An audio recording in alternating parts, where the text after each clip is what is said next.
आप सब लोगों को नव वर्ष की ढेर सारी बधाई। बिहार पटना में बहुत ठंडक है आज।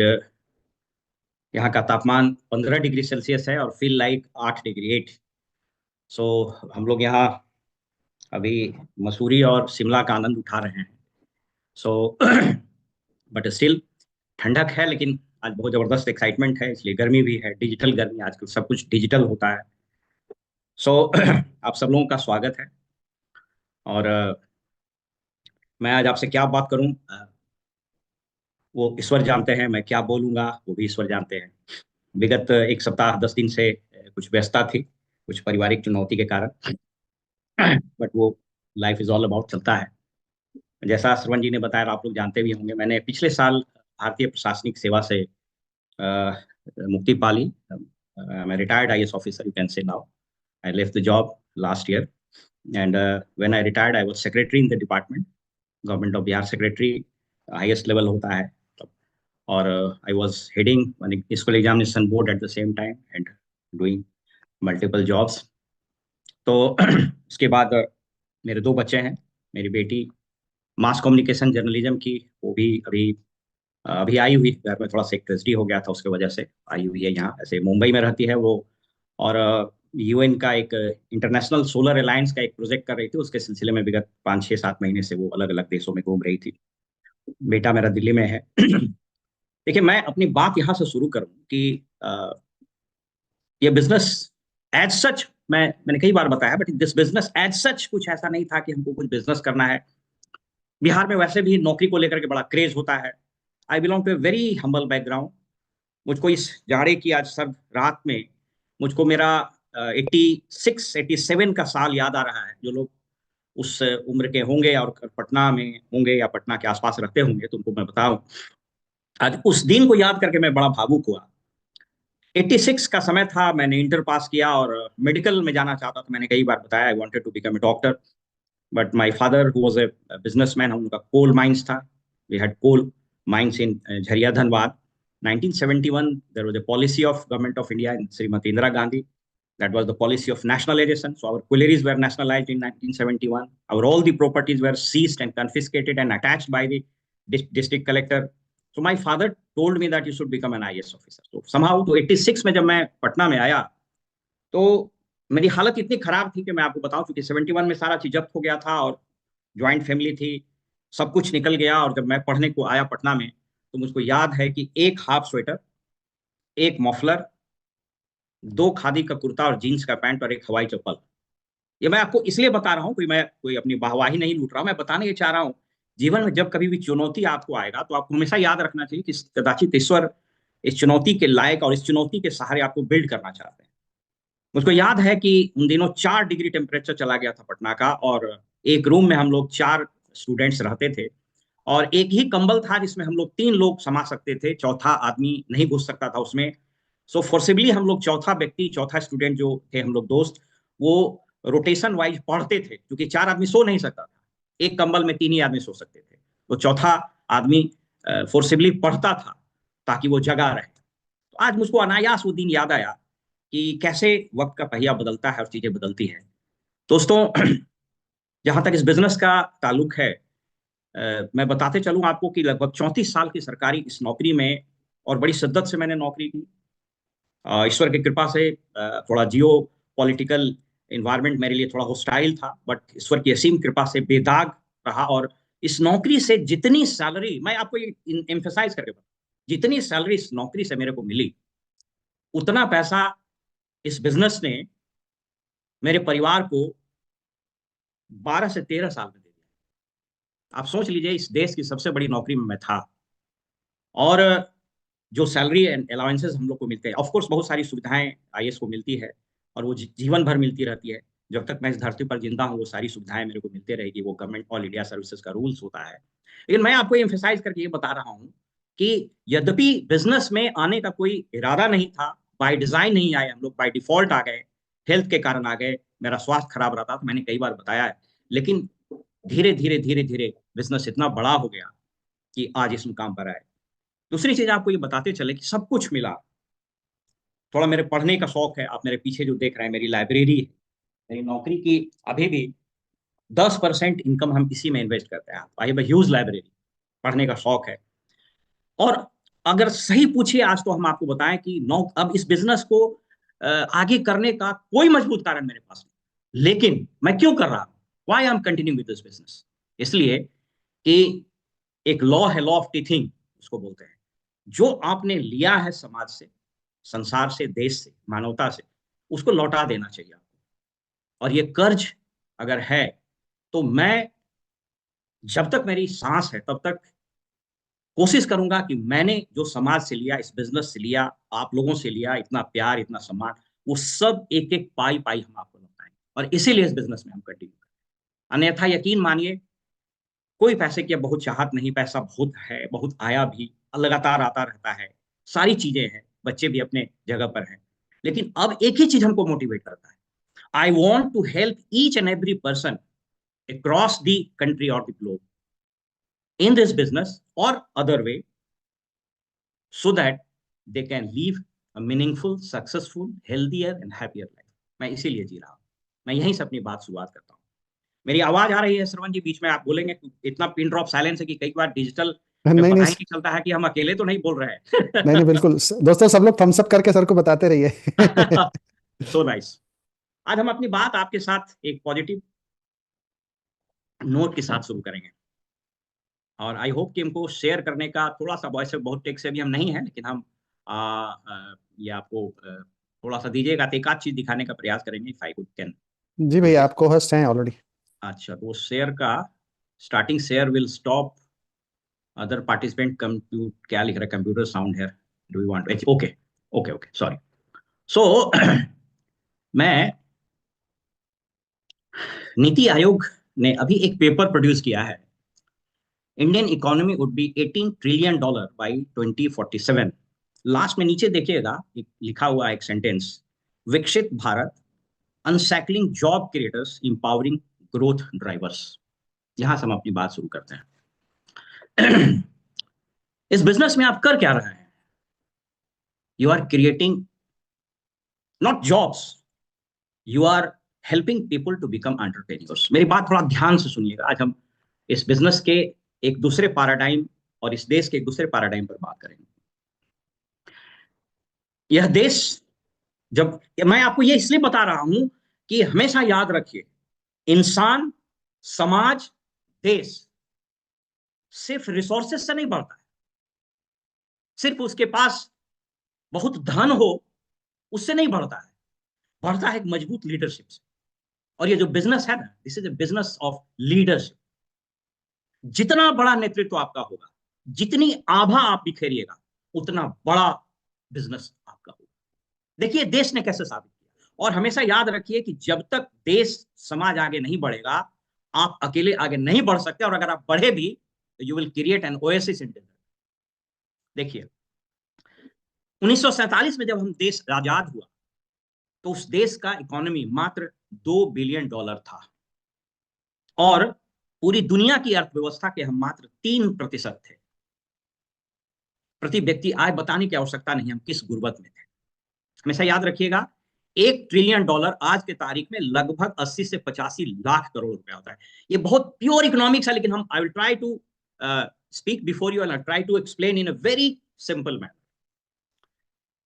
1947 से 2010, 63 साल लगे इस देश को $1 ट्रिलियन का मार्क पहुंचने में। इसलिए आपका बिजनेस यदि लग रहा हो कि 2-3 साल हो गया, अभी 9-12% पर ही फंस रहे हैं, कोई फर्क नहीं पड़ता है। जिस दिन वो थ्रेशोल्ड पहुंचेगा, उस दिन आप रॉकेट की तरह। अभी आप आपको देखिए, मैं अभी आंकड़ा आपके साथ शेयर, कोई फर्क नहीं पड़ता कि अभी आप कहाँ हैं, आप जीरो से स्टार्ट किए, कोई फर्क नहीं पड़ता है कि कोविड में आपका बिजनेस नीचे चला, चाहे ये बिजनेस चाहे ट्रेडिशनल, कोई फर्क नहीं पड़ता। जिस दिन वो थ्रेशोल्ड आएगा, आप उड़ना शुरू कीजिए। 63, it took 63 years to become $1 trillion, लेकिन 2010 से 17, मात्र 7 साल में देश की अर्थव्यवस्था $2 ट्रिलियन, 7 साल। उसके बाद 3 साल में 2017 से 20, $3 ट्रिलियन। अब सोच के देखिए, हो सकता है कि आपको 12 साल लग जाए फाउंडर प्लेटिनम जाने में, हो सकता है आपको 15 साल में एमरल्ड है, आपको कुछ नहीं पता, 18 साल में आप हो सकता है ट्रिपल डायमंड से, कोई फर्क ही नहीं पड़ता। मैं ये विश्वास आपको इसलिए दिला रहा हूं कि कोविड के बाद दुनिया में एक चीज का जो नुकसान हुआ है, वर्ल्ड इकोनॉमिक फोरम के न्यूज लेटर को यदि आप पढ़ेंगे तो पाएंगे कि दुनिया में जो सबसे बड़ा नुकसान किया कोविड ने, वो था loss of trust. Loss of trust in government, loss of trust in hospital, loss of trust in family, and loss of trust in your self. और इस लॉस ऑफ ट्रस्ट से जिस दिन निकला आदमी, और जो लोग निकल रहा, और देखिए कैसे देश निकल रहा है।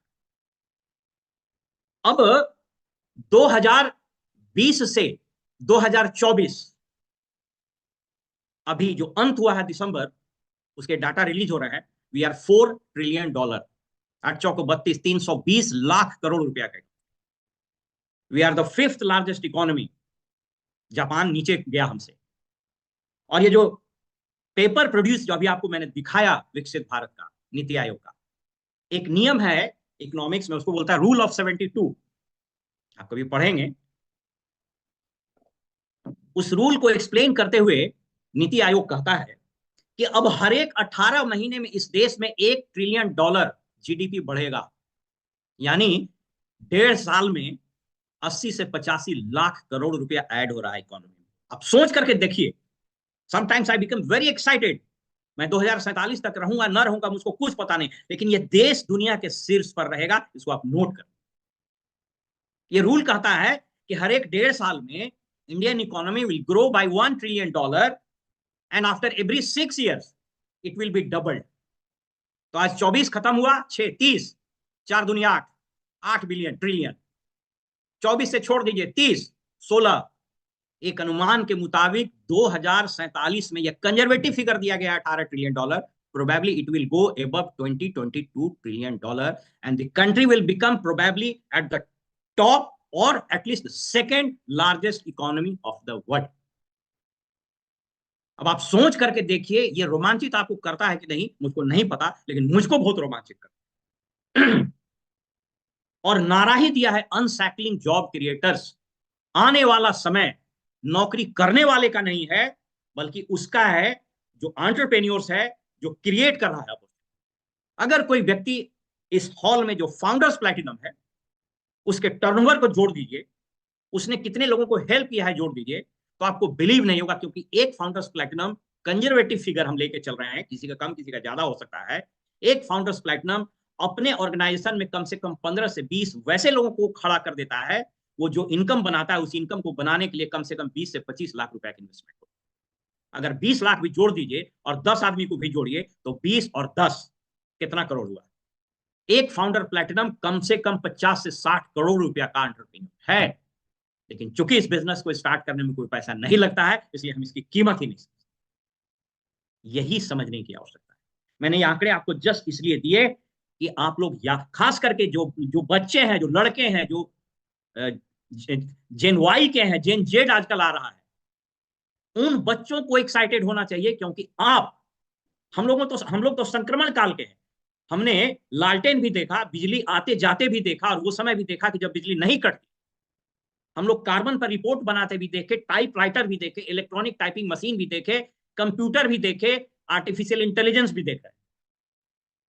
हम लोग फिजिकली रेड करके अरेस्ट करने भी जाते थे, उसके बाद फिर समन करके बुला के अरेस्ट भी करते थे। अब डिजिटल अरेस्ट भी हो। वो संक्रमण का दौर है। लेकिन याद रखिए दोस्तों, यकीन कीजिए, you are in right business and you are with the right people, and the right time is coming. सही वक्त आ रहा है। कैसे सही वक्त आ रहा है? पहला तो उदाहरण आपको दे दिया।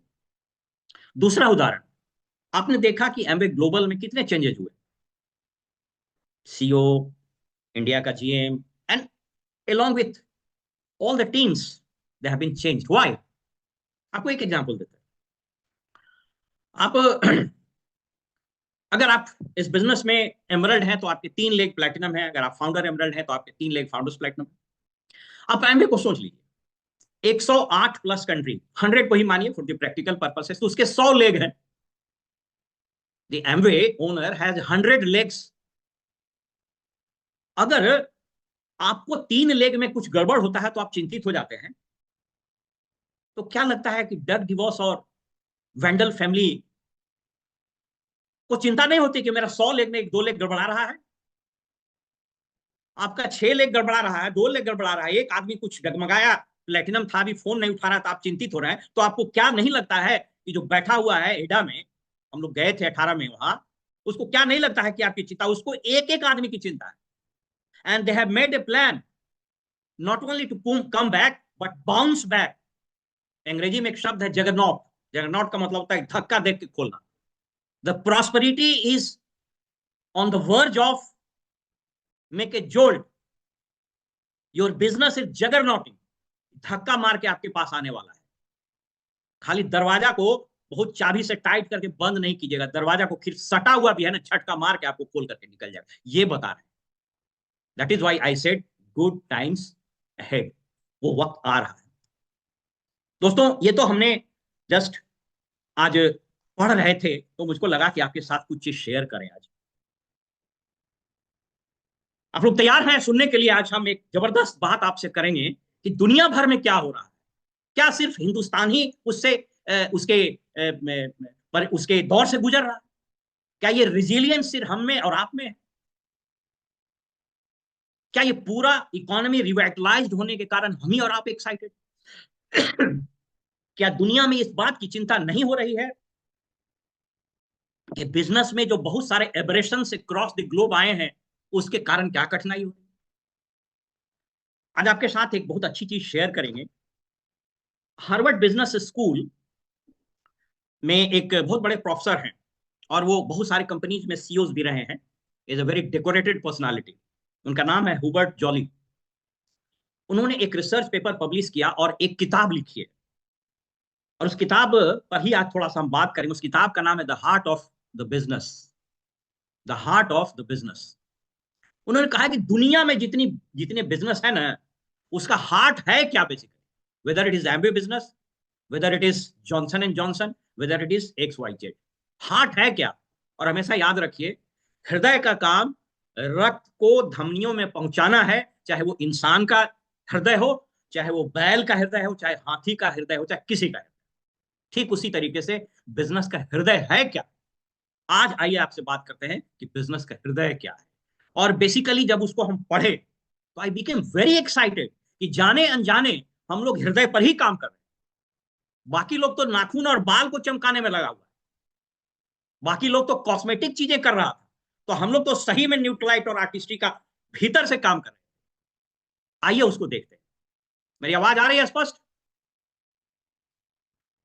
सो आई एम ट्राइंग टू, मैं आपको शेयर करने का प्रयास कर रहा हूं। ठीक है। Why is Amway business different? E N T last में अलग जानबूझ के लिखे, डिफरेंट है तो डिफरेंट दिखना चाहिए। इसको मैंने आपको दिखा दिया। देखिए क्या कहता है, इसको हम जल्दी से दिखा के फिर इस पर बात करेंगे।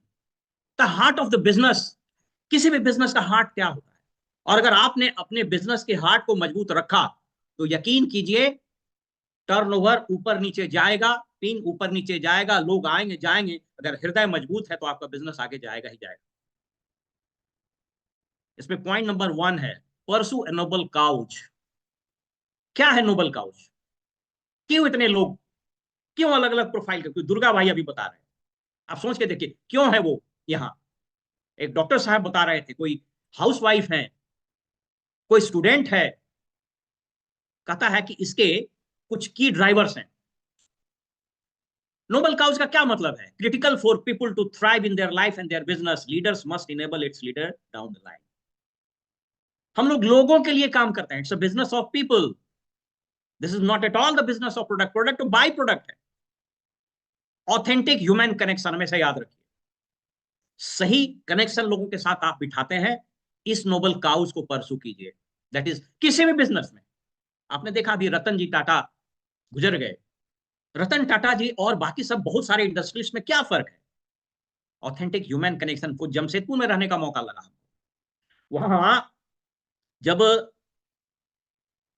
जेआरडी टाटा का निधन हुआ था या फिर और कुछ हलचल होता था, तो बहुत सारी कहानियां जमशेदपुर और आसपास के दिलों में पैवस्त है टाटा के लिए। लोग रोने लगते हैं जब मार्च में जन्मदिन मनाया जाता है जमशेद जी नसरवान जी टाटा का, तो people cry in jubilee park. Authentic human connection, इस बिजनेस में आप सच्चा कनेक्शन लोगों के साथ रखिए। अब देखिए इसकी जो मैंने चर्चा की अभी आपको, साइकोलॉजिकल सेफ्टी। साइकोलॉजिकल सेफ्टी का क्या मतलब है, आप देख लीजिए।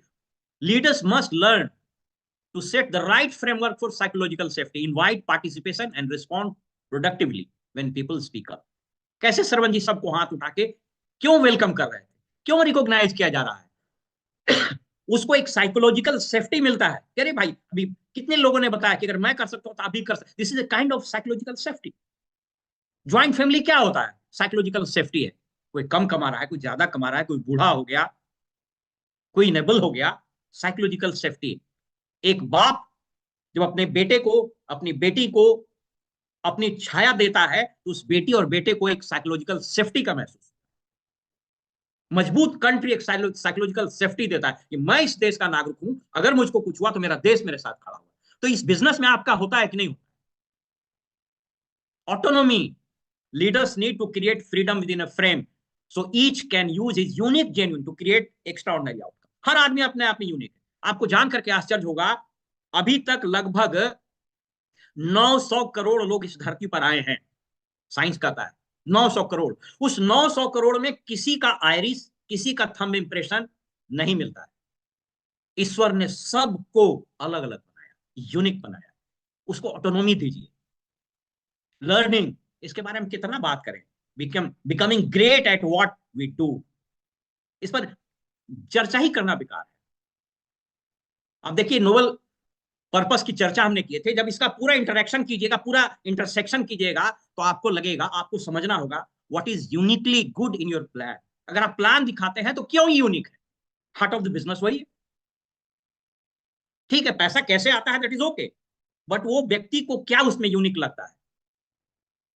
What people in your organization are passionate about. आपके ऑर्गेनाइजेशन में लोग किस लिए पैशनेट है?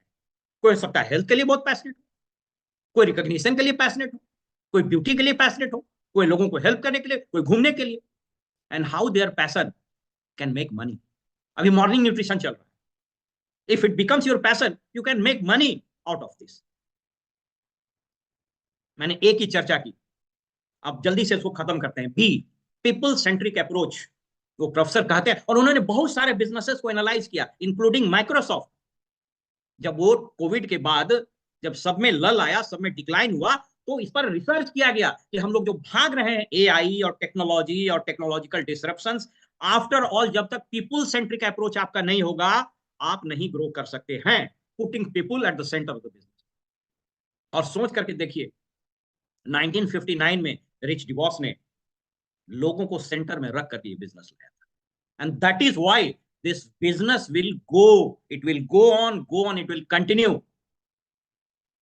ये है धरती पर और ये रहेगा। कई लोगों के मन में प्रश्न निकला, कोई फर्क नहीं पड़ता है, जियो political situation, legal situation, economic recession, कोई फर्क नहीं पड़ता है, क्योंकि ये पीपल सेंट्रिक है। मैं इतने बड़े हॉल में नहीं बताना चाहता, जो रिसफलिंग हुई है हाईएस्ट लेवल पर, it was due to people centric approach. Tata ने साइरस मिस्त्री को क्यों हटाया? People centric approach. Create an environment where every employee can, यहां तो एम्प्लॉय सब गलत लिखा, हम लोगों के लिए अपने अपने लोग, हर लोगों को ग्रो करने का आपको environment create. What is this meeting all about? Here we help each and every one to grow and treat profit as an outcome, not the goal. यहां हम पैसा बाई प्रोडक्ट, मैं अपनी ही बात कर रहा हूं, मैंने शुरू में ही कहा, अब पैसा कमाना या पैसा आता है इस बिजनेस में, it's okay, but I am not working for that. मैं अब लौटाने के लिए काम कर रहा हूं। हमेशा याद रखिए, the principle of marketing are immutable, but the execution of those principle is truly elevated। जो हमारा प्रिंसिपल है वो एकदम वैसा ही है, ठीक है, उसका टेक्नोलॉजी का प्रयोग हम करें। मैं इसी से यही यही बात हमेशा बताता हूं, भगवत गीता के श्लोक को याद रखिए। मैं पीपीटी तो खत्म कर दूंगा, उसके बाद आपसे बात करूंगा। ये श्लोक मुझको बहुत इंस्पायर करता है। अहम आत्मा गुडाकेश सर्वभूता सयस्थित, अहम आदिश्च मध्यम च भूतनाम अंत एव च। गीता का 10वां अध्याय 20वां श्लोक। सो मैं इसकी, मैंने ये जस्ट आपके साथ शेयर किया इसलिए हमेशा याद रखिए, कई लोगों से जब बात होती है, कुछ लोग कहते हैं कि लगता है कि अब इस बिजनेस का जो मॉडल है वो आउटडेटेड हो गया। जब तक इस धरती पर इंसान है, जब तक उसका हृदय है, तभी तक वो प्रजाति जीवित है। इसीलिए जब तक पीपुल सेंट्रिक अप्रोच किसी बिजनेस का रहेगा, वो बिजनेस मर ही नहीं सकता है, इरेलीवेंट हो ही नहीं सकता, ऑब्सोलीट हो ही नहीं सकता। कोई फर्क नहीं पड़ता है कि कितना आर्टिफिशियल इंटेलिजेंस आ जाए, कोई फर्क नहीं पड़ता है कि कितने तरह के मॉडल आ जाएं। लोग महत्वपूर्ण है हमारे लिए, और जब तक किसी देश, किसी समाज, किसी बिजनेस के लिए इंसान महत्वपूर्ण रहेगा, वह बिजनेस जिंदा रहेगा। इस चीज को हमेशा याद रखिए। मेरे रोंगटे खड़े हो जाते हैं बात। मेरी आवाज आ रही है? बोर नहीं हो रहा है ना? थोड़ा ज्यादा हम एक्साइटेड हो जाते हैं थोड़ा सा। आज 2-3 दिन से कुछ चुनौतियां थी घर में, तो थोड़ा स्पॉटलाइट हम खत्म करते हैं, क्योंकि सब लोग को जब देखते हैं तो लगता है कि इस बात हो रही है, अदरवाइज लगता है कि बात ही नहीं हो रही, हम गैलरी में आ जाते हैं। यस। तो कई बार वो पता चल लगता है कि पता नहीं हम अकेले बोल रहे हैं क्या। सो ये हमेशा याद रखिए, दुनिया का इतिहास गवाह है, जिस समाज ने, जिस देश ने, जिस बिजनेस ने लोगों को केंद्र में रख करके सफर तय किया, आगे बढ़ा, वही सबसे आगे गए। और ये बिजनेस दुनिया का सबसे यूनिक बिजनेस इसलिए नहीं है कि इसका प्लान बहुत अच्छा है, कि इसका प्रोडक्ट बड़ा अच्छा है, वो तो है ही, बल्कि ये दुनिया का सबसे बेहतरीन बिजनेस इसलिए है कि इसका हार्ट ऑफ द बिजनेस में पीपुल है, लोग हैं। Make sense? आज मैं अपनी एक और बात आपके साथ शेयर करना चाहता हूं, जो कदाचित आपको बहुत अच्छा लगेगा सुनकर। देखिए, एक, ये बिजनेस में कहता है कि दो चीज बड़ा महत्वपूर्ण है। First thing is the leadership, जिसकी चर्चा अभी हम लोगों ने की, वो इस लीडरशिप का ही था। लेकिन दूसरा है कम्युनिकेशन का भी। हम बात कैसे करते हैं, क्या बात करते हैं, किससे बात करते हैं, उस पर कोई बहुत ज्यादा चर्च नहीं करेंगे, थोड़ा सा चर्च के निकलते हैं। और एक जो मेरे अंदर दिल की हमेशा बात रहती है, उस पर आज बात करेंगे कि गॉड ने हमको क्या दिया है, कौन से वो चीज दिए हैं, और ये बिजनेस क्यों गॉड के बड़ा नजदीक है। कहता है ना, इस बिजनेस में 4 स्टेज आता है। पहला स्टेज आता है उत्साह का। जब कोई आदमी ज्वाइन करेगा, ही बिकम वेरी एक्साइटेड। नया आदमी देखिए ज्वाइन करेगा, ऑलवेज एक्साइटेड। उसके बाद थोड़ा 2-4-5 आदमी को प्लान दिखाया, कुछ प्रोडक्ट बताया, कोई हाँ कोई ना, कोई रिश्तेदार बोल दिया कहा क्या कर रहे हो, तो दूसरा स्टेज आता है भय का। उसको लगने लगता है कि पता नहीं ठीक ठाक कर रहे हैं या सही जगह आए कि नहीं आए, क्या आजकल धोखेधड़ी भी बहुत। तीसरा उत्साह, तीसरा स्टेज आता है उसका विजय का। जब वो कुछ भी नहीं अचीव करता है, उसके पास कुछ पैसे आने शुरू हो जाते हैं, तो तीसरा स्टेज होता है विजय का। चौथा स्टेज होता है, उसको बोलते हैं विश्वास और आस्था का। विजय के बाद यात्रा उसकी चलती रहती है, लगातार ग्रो करते रहता है, लोग आते रहते हैं, तो वो विश्वास और आस्था में बदलने लगता है। लेकिन पांचवा जो सबसे बड़ा स्टेज है इसका, इस बिजनेस का, जो दुनिया में कहीं नहीं है कदाचित, और वो है श्रद्धा का। श्रद्धा कब होता है यहाँ किसके लिए? क्यों आप किसी अपने अपलाइन मेंटोर को या किसी और को भी आपके मन में श्रद्धा का भाव उमड़ जाता है? इसलिए कि वो व्यक्ति कहीं ना कहीं आपके आस्था को, कहीं ना कहीं आपके विश्वास को सुदृढ़ करता है। वो आपके आस्था को मजबूत करता है। कहीं ना कहीं आपका विश्वास की नैया जब डगमगाता है, तो व्यक्ति पतवार बन करके आता है और सागर से निकाल के, लहरों से निकाल के आपको। इस बिजनेस का सही रिवार्ड वही है, जिस दिन आपके प्रति लोगों में श्रद्धा हो जाएगी, समझिएगा आप सही रास्ते पर चल रहे। अन्यथा बहुत पैसा आ भी गया, बहुत ग्रो कर भी गए, लेकिन लोगों के मन में आपके लिए श्रद्धा नहीं हुआ, तो यकीन कीजिए आप सफल नहीं। मैं इसी पर आज थोड़ी सी बात आपके साथ करूंगा कि ईश्वर ने वो 3 कौन से गिफ्ट दिए हमको, जिसको सहेज के रखना है, इस बिजनेस के लिए भी और समाज के लिए भी, परिवार के लिए। और यकीन कीजिए, आपको इतनी खुशी, इतना संतुष्टि मिलेगा लास्ट फ्यू मंथ से। इतना कंटेंटेड हम रहते हैं, आप सोच के देखिए। अभी अभी मैं आपको यही चीज शेयर करता चलूं। पिछले 9 महीने से एक एक हमने सोचा, एक रेजोल्यूशन, एक प्रतिज्ञा लिया कि मैं चीनी नहीं खाऊंगा। लास्ट 8-9 महीने हो गए मैंने चीनी का एक दाना नहीं। 9 महीने हो गए चाय नहीं पी। चाय पीने का हम इतने शौकीन थे कि जहां भी अच्छा कप प्लेट मिलता था, फट से वाइफ बोलती थी कि 150 कप प्लेट हो गया, किसके लिए लेके आ गए। जब हमको अच्छा मिलता था हम ले लेते थे। अच्छे से अच्छी चाय खरीद के 9 महीने से मैंने चाय नहीं पी, और 9 महीने से एकाध अपवाद कहीं हो गया तो हो गया हो, शाम को 6:30-7 के बाद खाना नहीं खाता।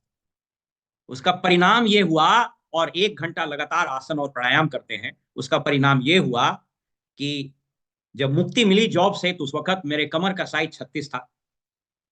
और वो सिर्फ उसी से नहीं हुआ, इतना संतोष, इतना इतना शांत मन, और जब लोगों को बांटने का सुख मिलता है, उस अप्रतिम आनंद, उस अप्रतिम सुख का अनुभव जो कर रहे हैं, उसके कारण 36 से हुआ 34, 34 से कमर हुआ 32, 32 से कमर हुआ 30, अभी 30 का पैंट पहन के बेल्ट लगा। एमवे सेंटर में जाकर के जब पूरा टेस्ट करवाए, तो उसमें आप सब लोग को पता है बीएमडी, बीएमआर, वो सारा टेस्ट होता है, और फाइनल कंक्लूजन वो निकालता है कि आपका बॉडी एज कितना है। तो मेरा बॉडी एज 51 आ गया, सोच के देखिए। यह आप सोच करके देखिए, कितना बड़ा बिजनेस करते, कितना बड़ा पदाधिकारी रहते, कितने बड़े जॉब में रहते, मालूम हुआ आप हैं 60 के और दिख रहा है 80। इस उम्र में मेरे चेहरे की लालिमा आप देख, मैंने कोई गोरा नहीं, फेयर कॉम्प्लेक्शन नहीं है, लेकिन एक दाग नहीं चेहरे पर है, न तो अवसाद का दाग है, न तो अफसोस का दाग है। ये तभी हुआ जब ईश्वर की उस नेमत को समझने का यत्न किया। आप यदि आप चाहें तो एक चीज आप नोट कर सकते हैं, ये बहुत काम देगा। देखिए, मैं आपको बताने का प्रयास कर रहा हूं। मैं अभी इधर कुछ दिन पहले पढ़ रहा था कि इस देश में जो कैंसर कितना तेजी से बढ़ रहा है, उसके अन्य जो भी कारण हों, लेकिन एक जो कारण है, बाकी चीज पर आपका बस नहीं है, पेस्टिसाइड्स, केमिकल, ये वो, लेकिन आपके आपके बस में क्या चीज है, तो जरा सुनिए। कहता है कि जब आप खुश होते हैं, मुस्कुराते हैं, किसी को कुछ देते हैं, लोगों के बीच रहते हैं, जब आपके हृदय में ईश्वर और इंसान का वास होता है, जब आपके हृदय में किसी को मदद करने की भावना पनपती है, हंसते हैं, तो आप में 3 तरह का, रेदर 4 हार्मोन का सिक्रेशन होता है। और ये चारों हार्मोन आपको मैं ऐसे एक्सप्लेन करता हूं, जैसे ये छत, अगर इसके छत के छड़ में थोड़ा सा छत में छेद हो जाए और पानी आना शुरू हो जाए, तो वो छड़ में जंग लगना शुरू होता है, और एक समय आता है जब वो छत को फाड़ देता है। जब आप तनावग्रस्त होते हैं, स्ट्रेस लेते हैं, चिंतित होते हैं, तो 3 तरह का हार्मोन सिक्रीट होता है, एड्रेनिल, एड्रेनिलिन, कोर्टिजोन। ये दो दो तरह का, इनफैक्ट आफ्टर स्ट्रेस, डॉक्टर होंगे, मैं माफ कीजिएगा अगर कोई स्पेलिंग या प्रोनाउंसिएशन में गलती हुई होगी, एड्रेनलिन और कॉर्टिजोन। ये जब हार्मोन सिक्रीट होता है तो वे वैसा ही काम करता है जैसे कि छत में छेद हो गया हो और पानी आ रहा, और यहां से सिक्रीशन होता है, पूरे शरीर में वो जाता है, आपके शरीर को डैमेज करता है। उसको बायोलॉजी में हम लोग बहुत तरह का ऑक्सीडेशन, फ्री रेडिकल, बहुत सारा नाम देते हैं, लेकिन आम आदमी की तरफ चलिए वो होता है। लेकिन जब आप मुस्कुराते हैं, खुश होते हैं, लोगों से बात करते हैं, लोगों को हेल्प करते हैं, इस बिजनेस में ऐसे मीटिंग में बैठते हैं, तो इंडोर्फिन, डोपामाइन, ऑक्सीटोसिन और सेरोटोनिन, ये 4 तरह का हार्मोन सिक्रीट होता है। मैं परसों तरसों एक बहुत बड़े डॉक्टर के, चूंकि हमारी मदर इन लॉ बीमार थी, वो अब इस दुनिया में नहीं रही, कल ही उनका दाह संस्कार हुआ, तो डॉक्टर के साथ हम डिस्कस कर रहे थे। इनफैक्ट आज बड़ा मुश्किल था मेरा आना, क्योंकि कल हम क्रिमेशन घाट पर थे, I was suppose to be there, लेकिन आपके साथ बात करना था, और ईश्वर का आदेश हुआ कि नहीं, आपको जाके बात करना है। तो उस हॉस्पिटल में जब डॉक्टर से बात कर रहे थे, ऐसे बहुत बड़े डॉक्टर हैं, तो उन्होंने कहा कि आप अगर सिर्फ मुस्कुराइएगा, हंस रहिएगा, लोगों को मदद कीजिएगा, ये 4 हार्मोन जो सिक्रीट होगा आपके माथे से, ये वही काम करेगा जैसे छत पर आप रिपेयरिंग कर देते हैं, जैसे उसमें कुछ वैसा केमिकल लगा देते हैं कि सीपेज नहीं होता है। तो अरे भाई, हम अपने शरीर को तनाव से, स्ट्रेस से और कैंसर से बचाने का मेरे पास ऑलरेडी मैकेनिज्म है, हम कहां किसको ढूंढ रहे हैं।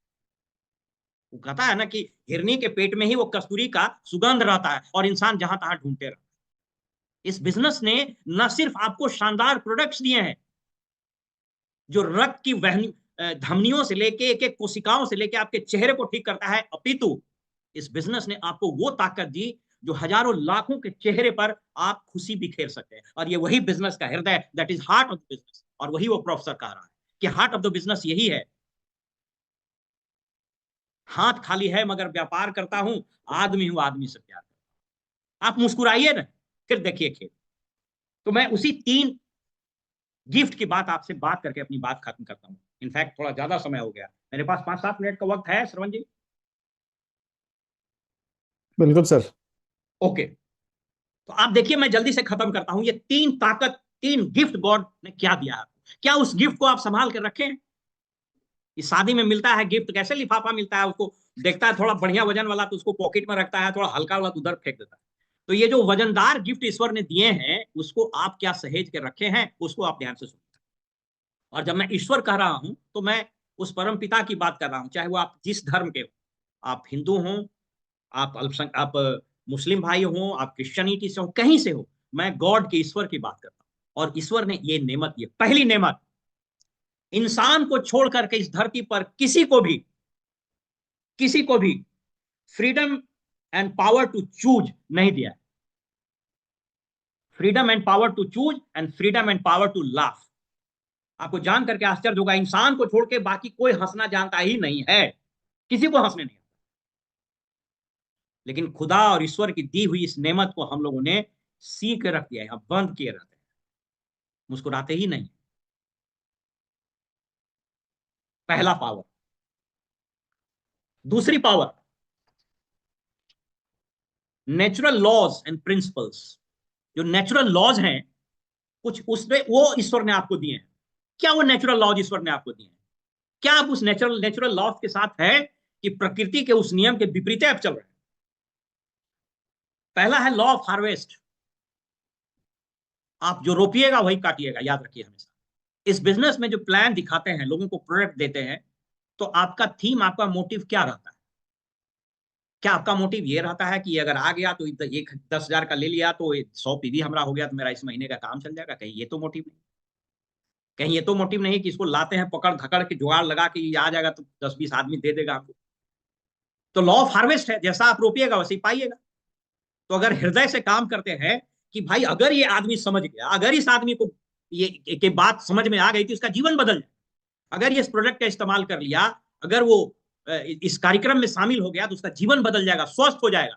लॉ ऑफ हार्वेस्ट तो वही आपको मिलेगा। आप खुशी दीजिएगा खुशी मिलेगा, टेंशन दीजिएगा टेंशन मिलेगा।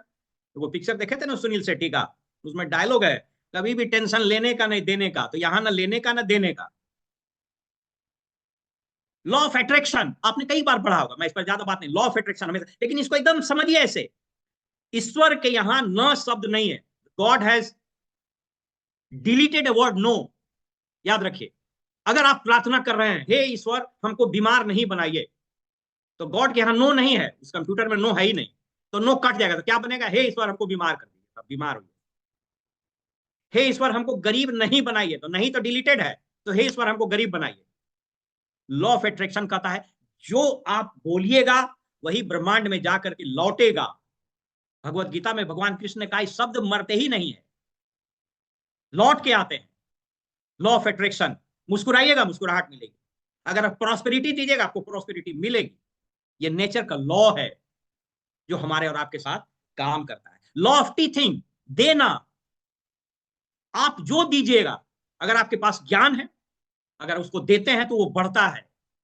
अगर आपके पास प्यार है आप देते हैं वो बढ़ता है। अगर आपके पास खुशी है आप लोगों को देते हैं, बढ़ता है। देखते हैं नहीं, अगर आप उदास हैं अकेले, लोगों से मिलिए, उसको अपना दुखी बांट दीजिएगा तो कम।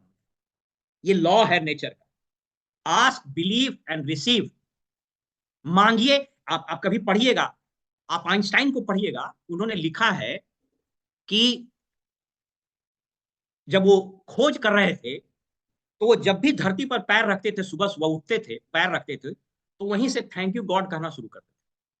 और उन्होंने कहा कि मैं प्रयास करता था कि दिन भर में मैं थैंक यू गॉड या थैंक यू लोगों को 1,000 बार कहा। तो अपना वो जो ग्रेटिट्यूड है 1,000 बार लोगों को बता।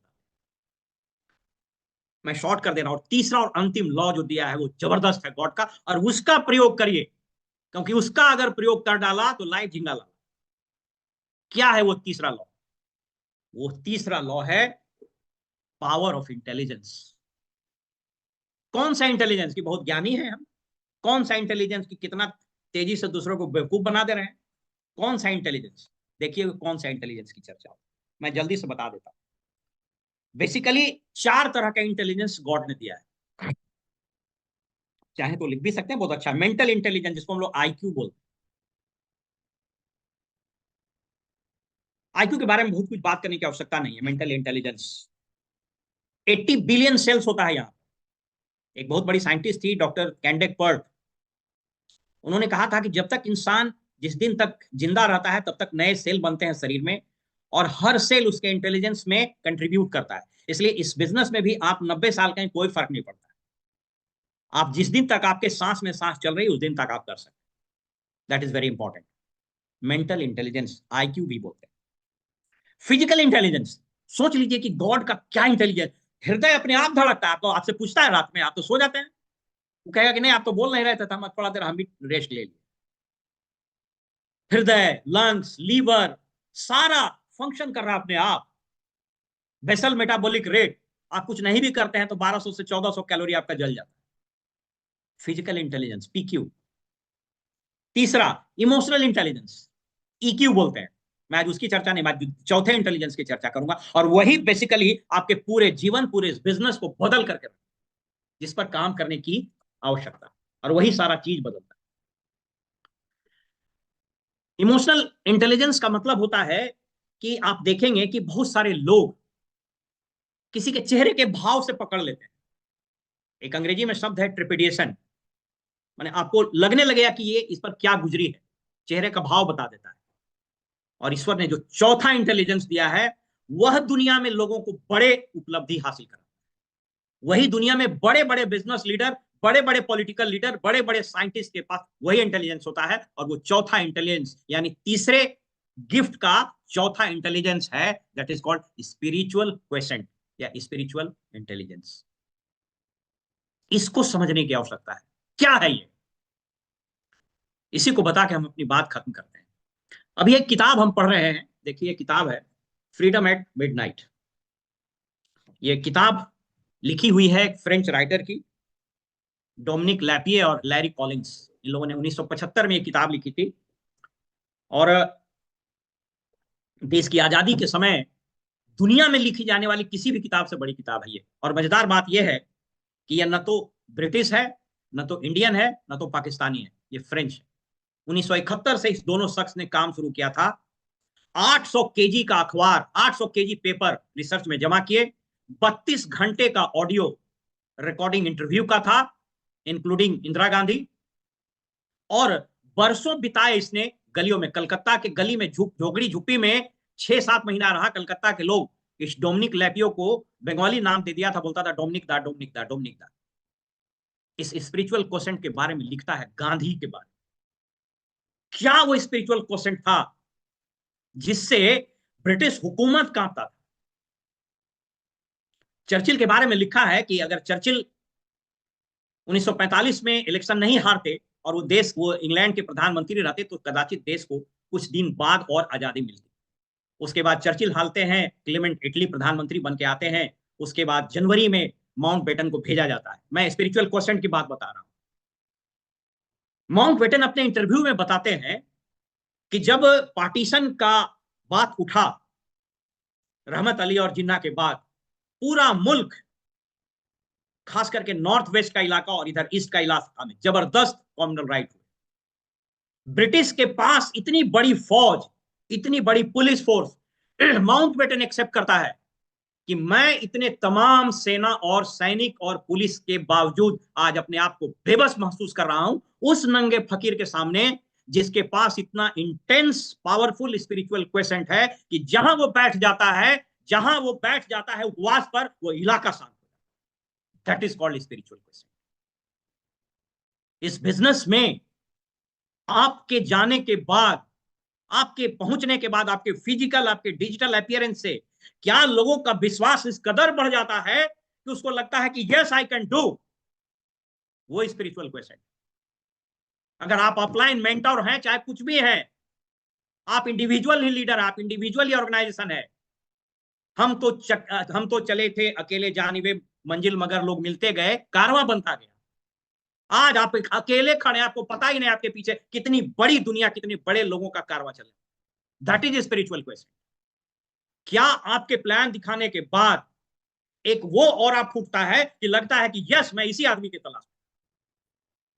क्या आप किसी को वो प्रोडक्ट बताते हैं कि साहब आपको ये प्रॉब्लम है, ये प्रोडक्ट ऐसे ऐसे करना, ये फॉलो करना, आप ठीक हो जाएंगे?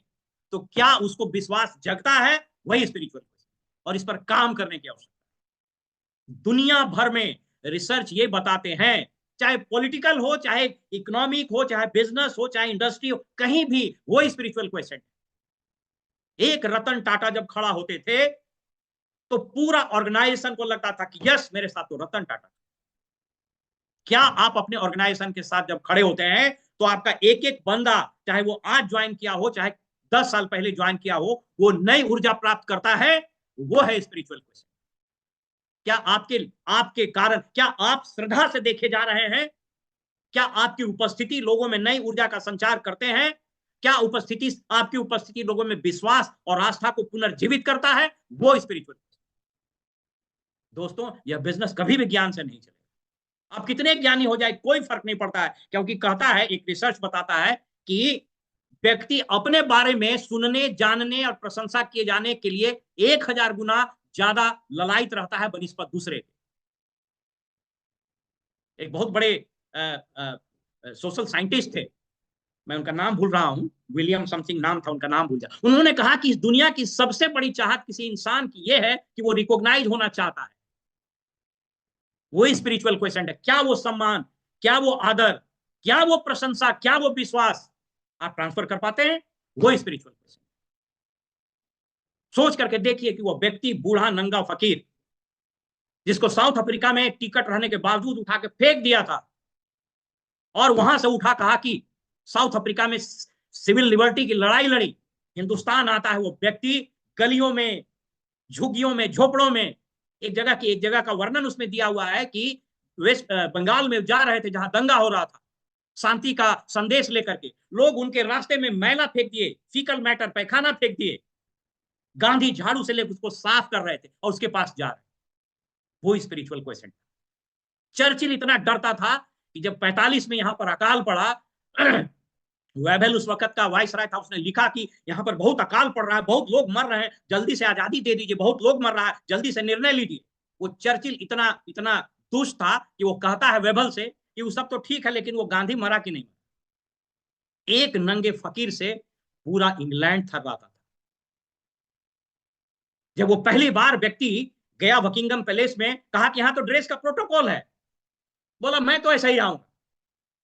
और पहली बार इंग्लैंड के इतिहास में बकिंगम पैलेस में किसी व्यक्ति को एंट्री मिली बगैर ड्रेस प्रोटोकॉल को फॉलो किए हुए।